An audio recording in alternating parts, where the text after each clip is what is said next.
Hello student, कैसे हैं आप लोग। चलिए एक बार फिर मैं आपके सामने एथिक्स, इंटीग्रिटी एंड एप्टीट्यूड को लेकर उपस्थित हूं। जैसा कि हमने पिछली क्लास में एक केस स्टडी की चर्चा की थी, आज फिर हम आपको एक केस स्टडी करवाने जा रहे हैं। आज की क्लास में हम इस केस स्टडी को पढ़ेंगे, ठीक है, और समझने का प्रयास करेंगे। और जो नेक्स्ट क्लास होगी उस क्लास में इस केस स्टडी के समाधान की चर्चा करेंगे।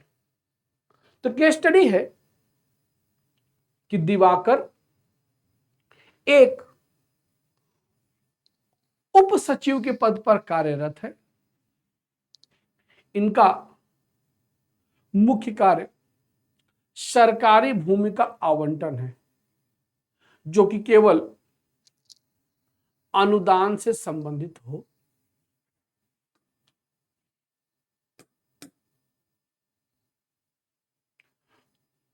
चूंकि भूमि अत्यधिक महंगी हो गई है, इसलिए अनुदानों को अत्यधिक सावधानी पूर्वक संचालित करना पड़ता है।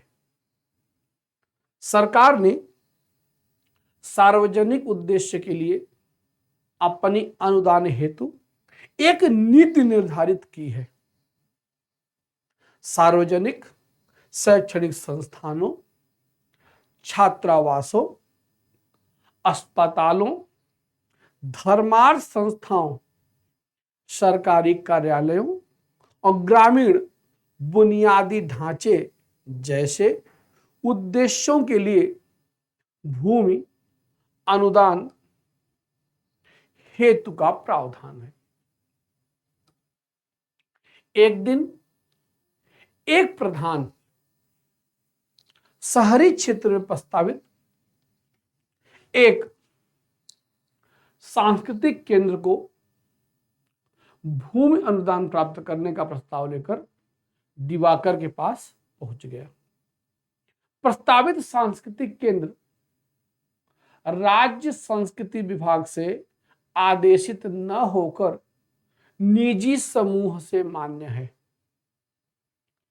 जिस समय दिवाकर जी फाइल पढ़ रहे थे, उन्हें राजस्व मंत्री मतलब रेवेन्यू मिनिस्टर के निजी सचिव का फोन आया तथा उन्होंने कहा कि जो व्यक्ति सांस्कृतिक केंद्र स्थापित करना चाहता है वह सत्ताधारी राजनीतिक पार्टी के एक प्रमुख नेता के संबंधी है, मतलब रिश्तेदार है।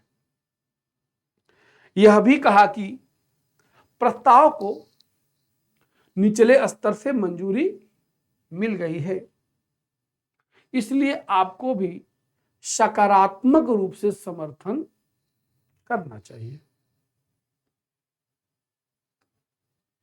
दिवाकर जी ने देखा कि सरकारी नीति के तहत प्रस्ताव को मंजूरी नहीं दी जा सकती। जो भी नियम कानून है उस हिसाब से इस प्रस्ताव को मंजूरी नहीं दी जा सकती। समाज के कमजोर वर्गों के लिए शिक्षा, स्वास्थ्य और कौशल विकास के कार्यों वाले संस्थानों के लिए कुछ विशेष मामलों में, सारे मामलों में नहीं, कुछ विशेष मामलों में प्राइवेट संस्थानों या व्यक्तियों को ही भूमि दी जा सकती है। निचले स्तर के कर्मचारियों ने प्रस्ताव को उचित ठहराया, क्योंकि आधिकारिक नीति प्रस्ताव में एक विशिष्ट वाक्यांश था जो अनुदान सरकार द्वारा तय विशिष्ट अनुदान सरकारी उद्देश्यों के लिए किया जा सकता है। दिवाकर यह भी विचार कर रहा है कि यदि भूमि राजनीतिक पार्टी को दी गई तो विवाद उत्पन्न हो सकता है। ठीक है, ये पूरी वस्तु स्थिति है। एक बार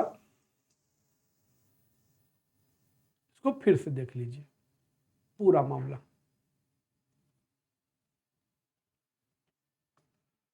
दिवाकर एक उप सचिव के पद पर कार्यरत है।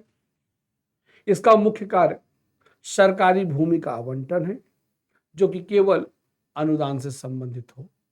चूंकि अत्यधिक महंगी होने के कारण भूमि अनुदानों को अत्यधिक सावधानी पूर्वक संचालित करना पड़ता है। सरकार ने सार्वजनिक उद्देश्यों के लिए अपनी अनुदान हेतु एक नीति निर्धारित की है। सार्वजनिक शैक्षणिक संस्थाओं, छात्रावासों, अस्पतालों, धर्मार्थ संस्थाओं, सरकारी कार्यालयों तथा ग्रामीण बुनियादी ढांचे जैसे उद्देश्यों के लिए भूमि अनुदान का प्रावधान है। तो इस प्रकार से एक बार आप पूरा रीडिंग कर लीजिए। अब देखिए, अब मुद्दा यह है कि दिवाकर जी के सामने दुविधा है। दिवाकर जी के सामने दुविधा है और क्या उपलब्ध विकल्प है, क्वेश्चन अभी हम देख लेंगे और क्वेश्चन का आंसर, सॉल्यूशन, समाधान, डिस्कशन बाद में करेंगे। पहला यह है कि दिवाकर को इस प्रस्ताव को हर तरह से विरोध करना चाहिए। यदि सरकारी अनुमति प्राप्त भी हो जाए तो भी अपने स्तर से भरपूर विरोध करना चाहिए। पहला विकल्प ये कहता है। दूसरा विकल्प कहता है कि प्रधान जी को स्पष्ट बता देना चाहिए कि उनके सांस्कृतिक केंद्र को वर्तमान सरकारी नीतियों के आधार पर मंजूरी नहीं दी जा सकती। इसीलिए प्रस्ताव स्पष्ट तथा प्रशासनिक व्यवहार की तहत अस्वीकार कर देना चाहिए। तीसरा विकल्प, चूंकि प्रस्ताव निचले स्तर से मंजूर किया गया है, वे निचला स्तर केवल पर्यवेक्षक के रूप में कार्य करता है, जो किया जा चुका है, तो दिवाकर को मंजूरी दे देनी चाहिए। और चौथा विकल्प है, वो ये कह रहा है कि दिवाकर को प्रस्ताव पर सवाल व संदेह उठाना चाहिए।